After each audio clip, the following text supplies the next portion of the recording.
Olá, boa noite. Eu sou o William Galvão e começa agora o Jornal da Justiça desta quinta-feira, 28 de setembro.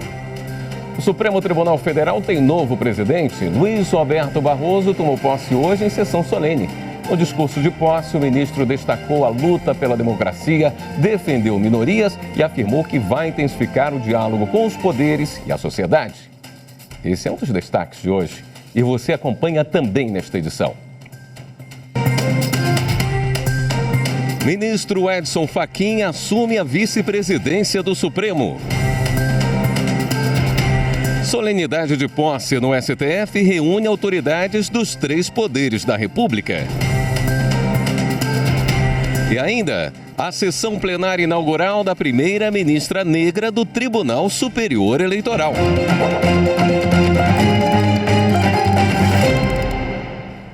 O Supremo Tribunal Federal já tem nova presidência. Solenidade de posse do ministro Luiz Roberto Barroso como presidente e do ministro Edson Fachin como vice terminou há pouco. Vamos falar ao vivo com a repórter Marta Ferreira, que acompanhou toda a cerimônia. Oi, Marta. Boa noite para você. Boa noite, William. Boa noite a todos. Terminou há pouco mais de meia hora, mas a movimentação continua intensa aqui no Salão Branco, onde o presidente, ministro Luiz Roberto Barroso, e o vice Edson Fachin recebem os cumprimentos dos diversos convidados. E também há bastante profissionais da imprensa aqui acompanhando essa movimentação toda. Mas para que essa sessão solene desse certo, ocorresse tudo nos conformes, houve um planejamento que foi colocado em prática antes dessa sessão. A gente vai ver como foi na reportagem de Viviane Novaes. Dezenas de policiais faziam a segurança do prédio e contavam com a ajuda de cães bem treinados para o serviço. Nós temos o Axel, que é um pastor alemão, ele é de proteção. É o nosso cão de segurança, são cães do Senado Federal. E nós temos também os cães de detecção, que eles procuram pelo faro armas e explosivos. As áreas de estacionamento no entorno do prédio foram fechadas no começo do dia. Já o expediente na corte foi até 1h da tarde. E a movimentação para a posse começou logo em seguida. 5 detectores de metal foram montados nas entradas de acesso. A sala de imprensa foi instalada na marquise do prédio, onde também havia um telão. Quase 300 profissionais fizeram a cobertura da posse do ministro Luiz Roberto Barroso na presidência do STF. Os Dragões da Independência se posicionaram nas 2 entradas do prédio do Supremo. Eles fizeram a recepção aos convidados.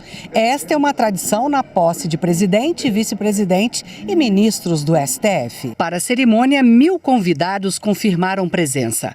O plenário, que só tem 250 lugares, ganhou cadeiras extras. Muitos convidados assistiram à posse em telões montados em 3 salões. Doutor em Direito, defensor de causas humanitárias, seja como advogado ou magistrado, o novo presidente do Supremo Tribunal Federal, ministro Luiz Roberto Barroso, participou de decisões importantes para a garantia da igualdade e de outros direitos fundamentais previstos na Constituição. A repórter Evelyn Araújo conta um pouco da trajetória do ministro. Luiz Roberto Barroso tem 65 anos. Nasceu em Vassouras, no Rio de Janeiro. É mestre em Direito pela Yale Law School, nos Estados Unidos, doutor em Direito pela UERJ, a Universidade do Estado do Rio de Janeiro, e atuou como professor em diferentes instituições. Em 1985, Barroso foi o primeiro colocado no concurso público para procurador do Estado do Rio.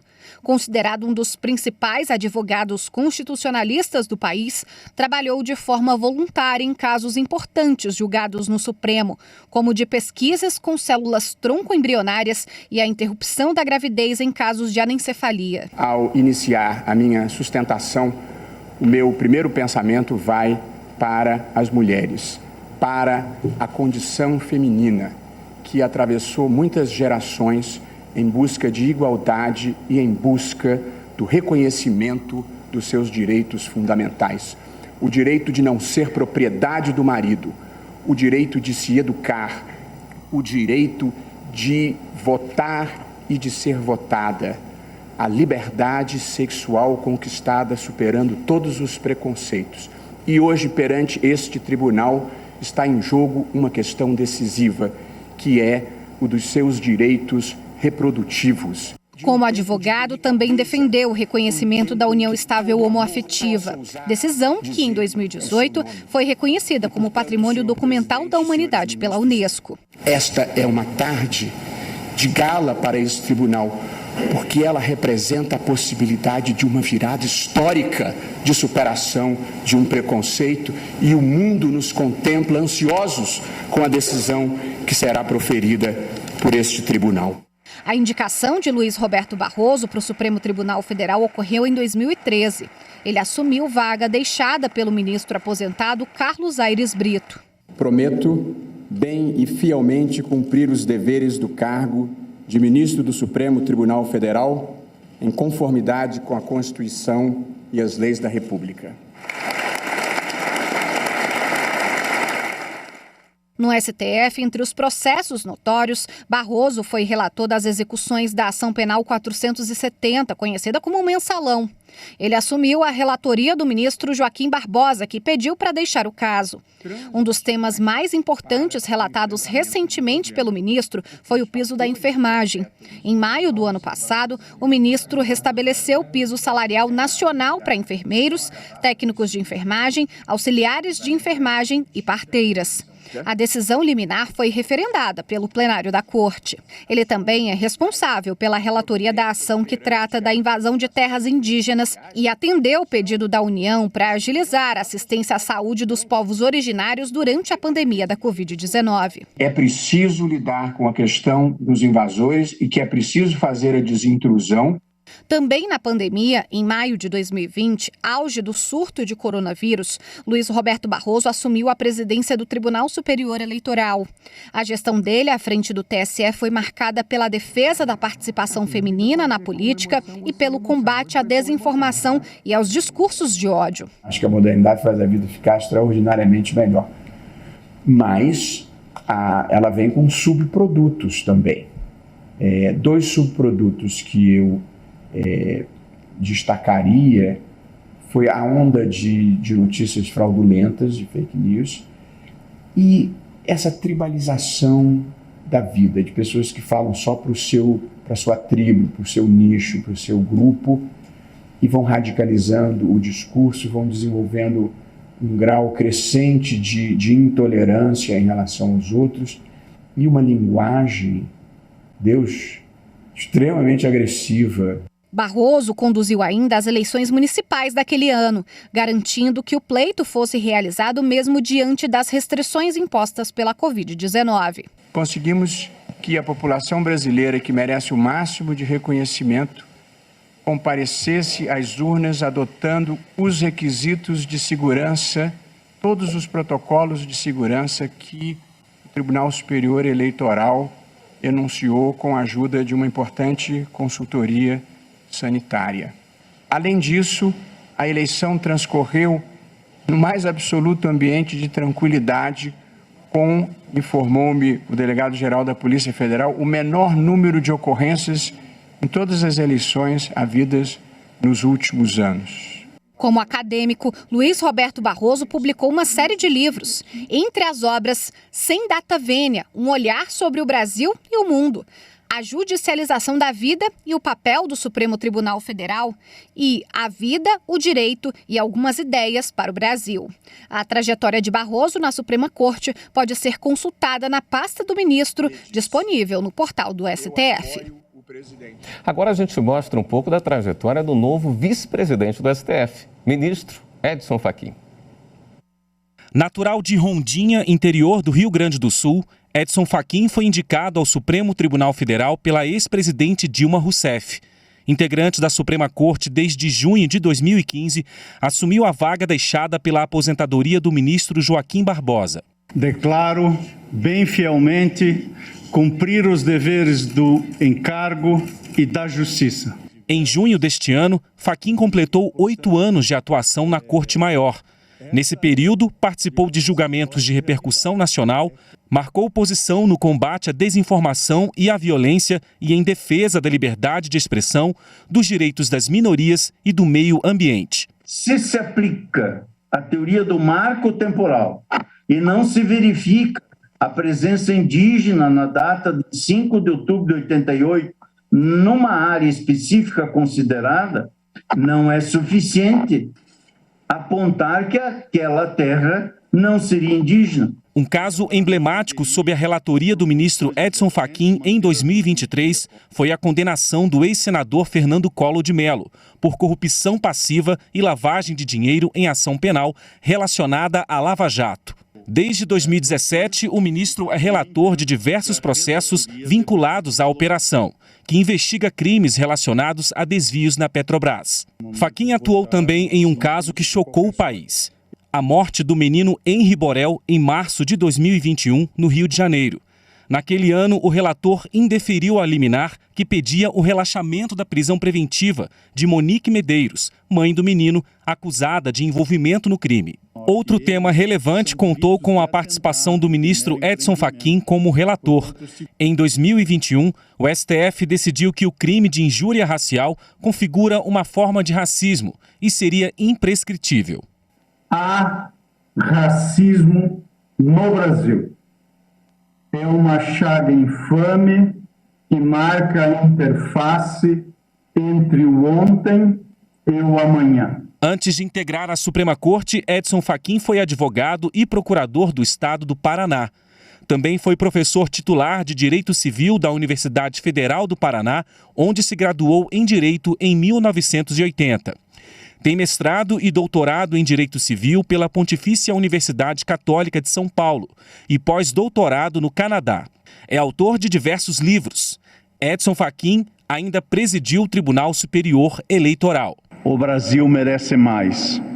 A justiça eleitoral brada por respeito e alerta, não se renderá. Com a aposentadoria compulsória prevista para 2033, ele terá pela frente mais de 10 anos de atuação na Suprema Corte. No próximo bloco, a gente volta a falar sobre a posse da nova presidência do Supremo. Até já!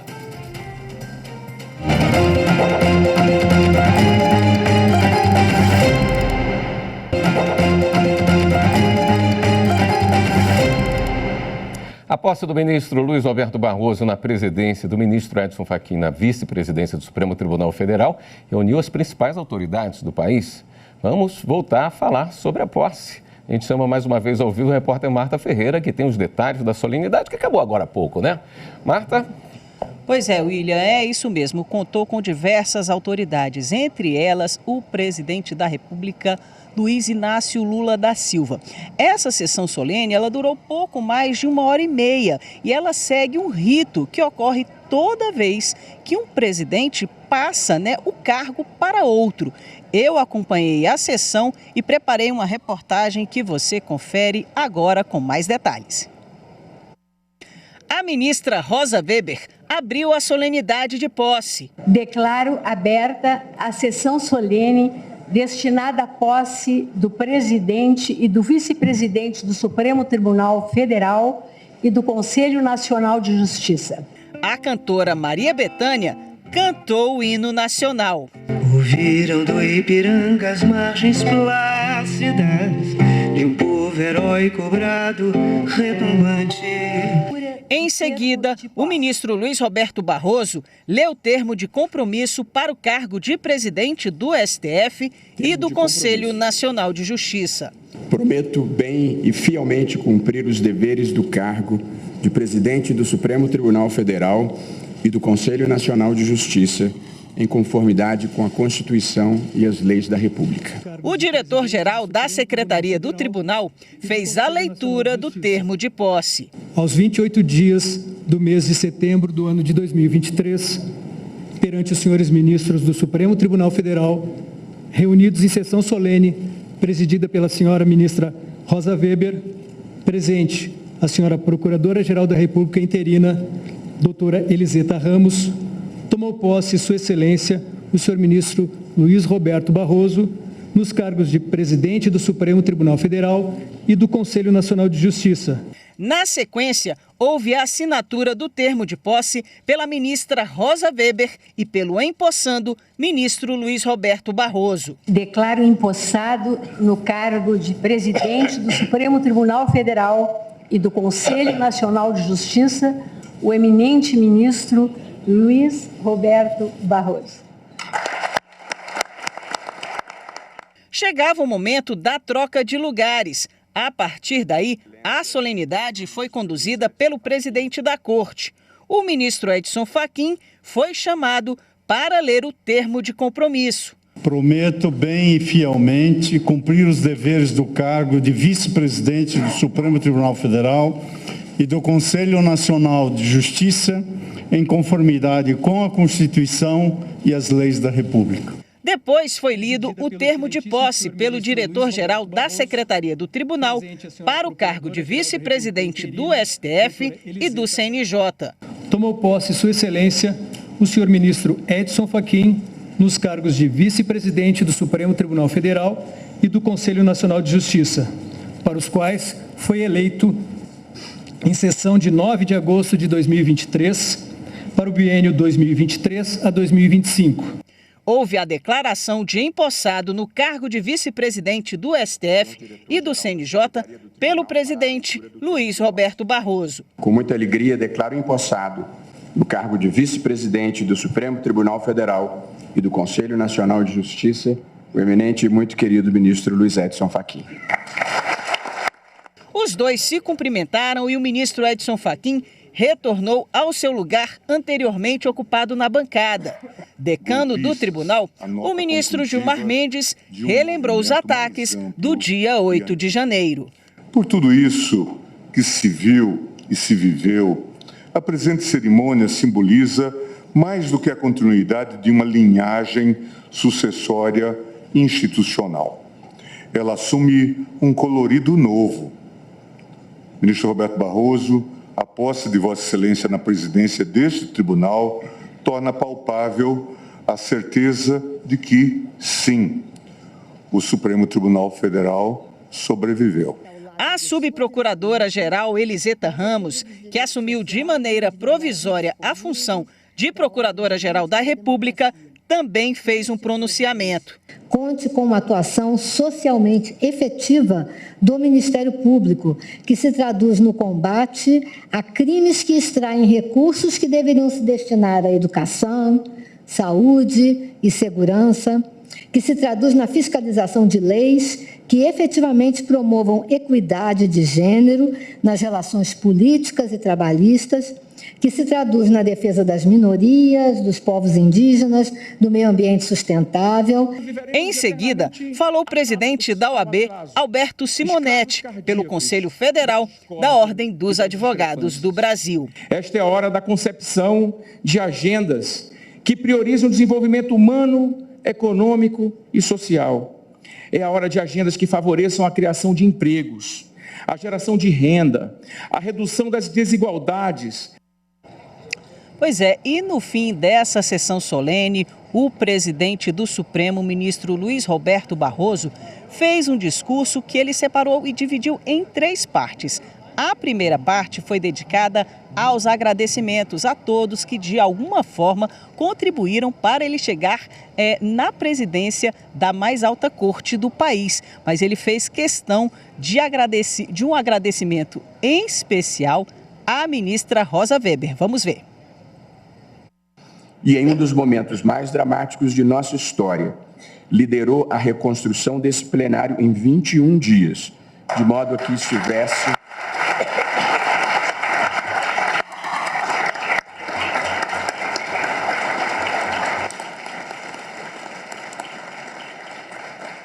Estivemos aqui naquela noite, a ministra Rosa, o ministro Toffoli, eu próprio, o presidente Lula, e vimos os destroços e foi uma emoção em tão pouco tempo ver tudo reconstruído. Ministra Rosa Weber, sei que seu espírito reservado não é afeito a honrarias, mas, em nome da nação agradecida, em nome dos que sabem distinguir as grandes figuras da história deste tribunal, eu a reverencio pelos imensos serviços prestados ao Brasil. Que Vossa Excelência seja perenemente bendita. Além desse agradecimento também, o ministro, presidente do Supremo Tribunal Federal, Luiz Roberto Barroso, fez questão também de destacar a defesa das minorias. Confira. Há quem pense que a defesa dos direitos humanos, da igualdade da mulher, da proteção ambiental, das ações afirmativas, do respeito à comunidade gay, da inclusão das pessoas com deficiência, da preservação das comunidades indígenas, há quem ache que todas essas causas são causas progressistas. Não são. Essas são as causas da humanidade, da dignidade humana, do respeito e consideração por todas as pessoas. Poucas derrotas do espírito são mais tristes do que alguém se achar melhor do que os outros.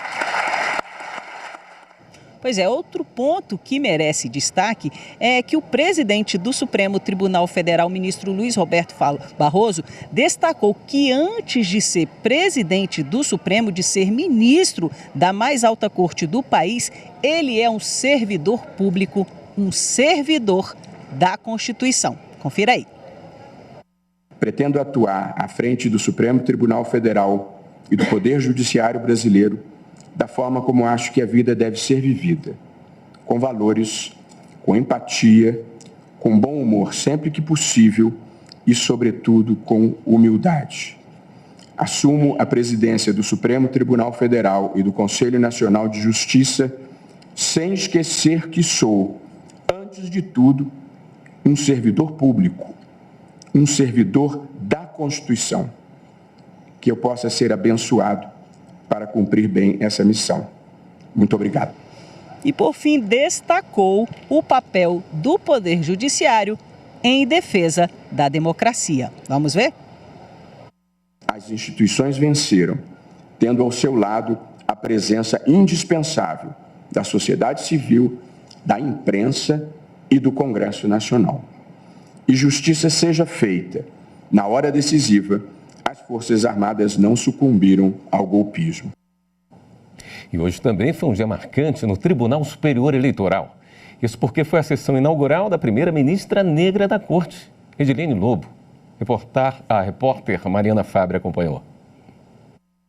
O dia 28 de setembro de 2023 marca uma data histórica. Pela primeira vez, uma mulher negra participa de sessão plenária no Tribunal Superior Eleitoral. O pioneirismo é da ministra substituta Edilene Lobo. Ao ocupar essa cadeira hoje pela primeira vez como ministra substituta, é um orgulho e também uma responsabilidade. E neste momento, perpassando a minha vida profissional como advogada e como professora, lembrando da minha paixão pelo direito e minha fidelidade à democracia, eu quero dizer que esse lugar onde estou não é só meu, não é só de uma pessoa. Este lugar e esta missão são a um só tempo resultado e ponto de partida de lutas históricas de grupos minorizados para vencer a herança estrutural de desigualdade de oportunidades que precisa ser superada em nossa nação. O presidente do TSE, ministro Alexandre de Moraes, destacou a relevância histórica do momento como fato inédito nas Supremas Cortes do país. É uma honra para todos nós, a eminente professora, jurista, que ao longo de toda a sua trajetória, com competência, inteligência, firmeza, exerceu a sua carreira jurídica não só na Justiça Eleitoral, mas principalmente na Justiça Eleitoral. Edilene Lobo mencionou a preocupação com o combate à violência política de gênero e à desinformação.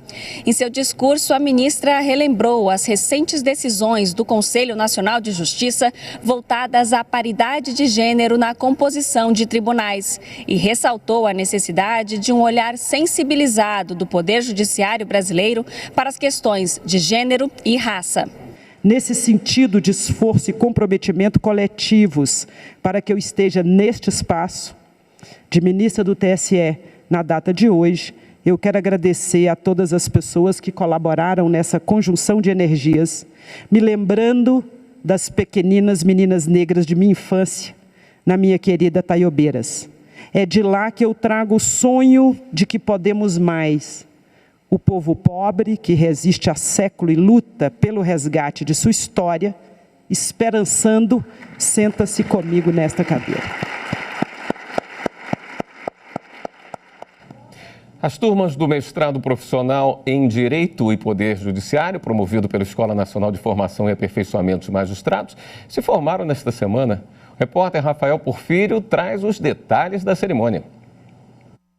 No auditório da Infam, Escola Nacional de Formação e Aperfeiçoamento de Magistrados, relatos e palestras reuniram magistradas e magistrados estaduais com um balanço sobre os 2 anos de intensas reuniões, grupos de pesquisa e debates da primeira e segunda turmas do mestrado profissional. No hall do Conselho da Justiça Federal, o resultado de cada pesquisa científica desenvolvida durante o curso.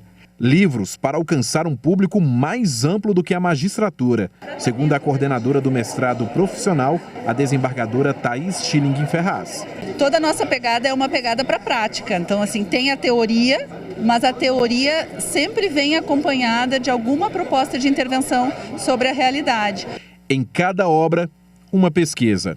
Em cada página, o detalhe de teorias com causas e soluções em uma determinada área do direito. A publicação de um livro que tem um alcance para um público bem mais amplo do que a magistratura, que engloba outros profissionais de direito, estudantes, permite dar visibilidade a esses trabalhos acadêmicos que vêm sendo realizados e aprofundá-los, com o decurso do tempo a partir dessas leituras. Eu me dediquei a pesquisar sobre violência doméstica, especificamente medidas protetivas de urgência. O judiciário hoje é inundado de demandas repetitivas, demandas de massa, e eu entendo que a centralização desses processos para julgamento conjunto, ele traz maior eficiência para a prestação jurisdicional.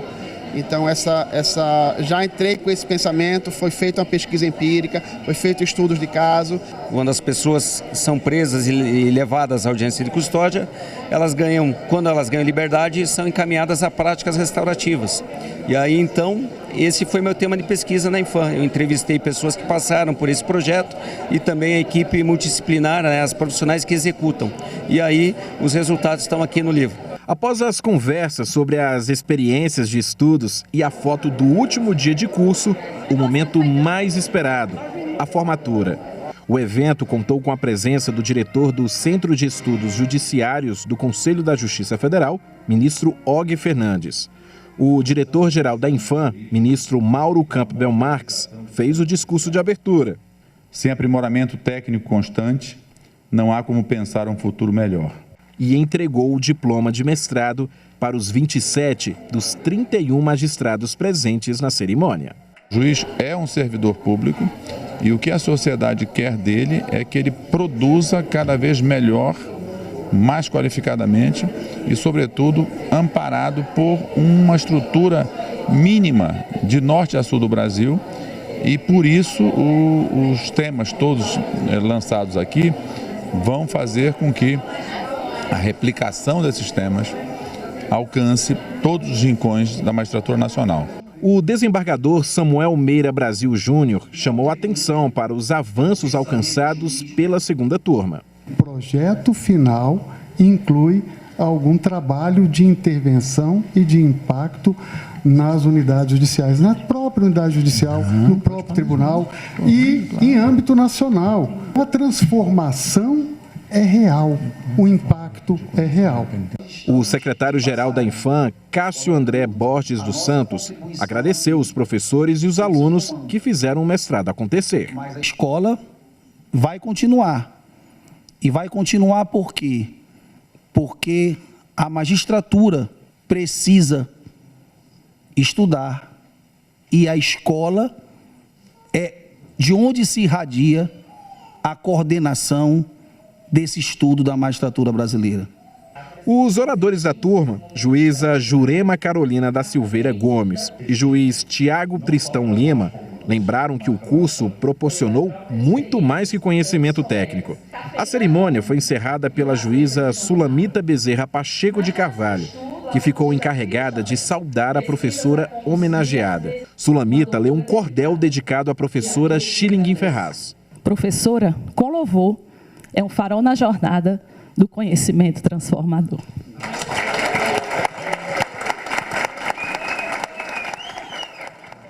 Esta edição do Jornal da Justiça fica por aqui.